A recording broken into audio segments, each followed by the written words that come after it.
Back here on the Rolls, getting ready to copper coat the head gasket. Unlike the previous guy who copper coated the block and the head and the gasket. Give it a light coat, copper coat, lay this baby in there, and we are gonna get started. This is exciting. Oh yeah. No, it's been, It's been a process.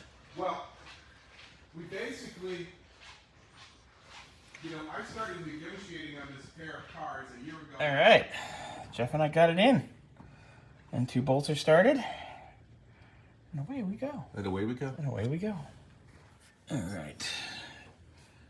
Started all our head bolts, a couple threads, made sure everything's good. How many head bolts are on a small block Chevy per side? All right, about halfway through. Just getting our head bolts torqued. Going in one at a time. Liquid Teflon on the ends. This one's dry still. Liquid Teflon on the ends. Run them down by hand and then torque them to 40 foot-pounds. Lots of head bolts. All right, we have 7 more to go. These 4 here, 1, 2, 3, 4, 5, 6, 7. And of course, I'll double check them all. And then it's on to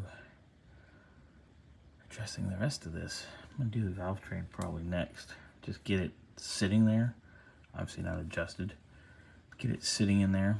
And then gotta get up here in the front and start taking stuff apart to inspect it the rest of the way. Coming along. All right, all the head bolts are in and torqued.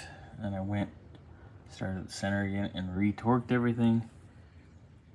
Because as you know, as you spread the load out, you definitely at least need to re-torque stuff in the center after you get done torquing everything way over here on the ends. So I went back and I just hit them all, made sure they're all at 40. So we're good there. All right, let's have some valve train fun. And then we're gonna get with this stuff up here. All right, so got our valve train on and in position.